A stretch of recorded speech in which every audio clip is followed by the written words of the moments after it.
Nandito pa kami kasi si Papa. Kaya mag-uwi na, tambay-tambay muna.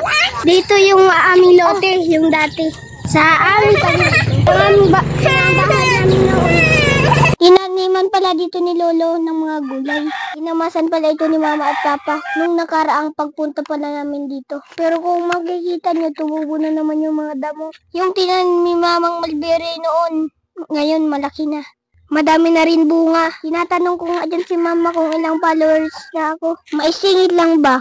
May tanong nga dito si Lolong petsay, kangkong, sili. Mayroon pang kalabasa, patola at sitaw. Napagalitan pa nga ako dyan ni Mama kasi tumalon ako sa mga tanim. Buti na lang hindi ko natapakan mga tropa. Dahil kung oo, nakurot na ako ni Mama.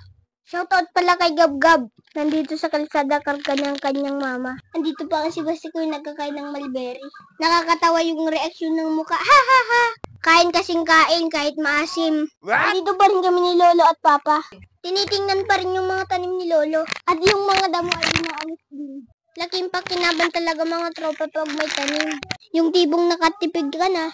Sariwa at masustansya ang ating kakainin. Wow! Pero mga tropa, magtuto tayo magtanim. Para tayo ay mayanihin. Nanguha pa rin kami dyan ni Papa ng mulberry. Pero itong si Basti ko ay nakabang agad. Humingi pa rin sa akin ng mulberry. Kahit meron pa naman laman yung bus niya. Kaya binigay ko na lang sa kanya lahat. Dito naman sa kabilang side, lumapit si Papa kay Kuya Charlie. Andito din pala si Nanay kumukuha ng talbos kamote. Bumili kasi siya ng isda kanina.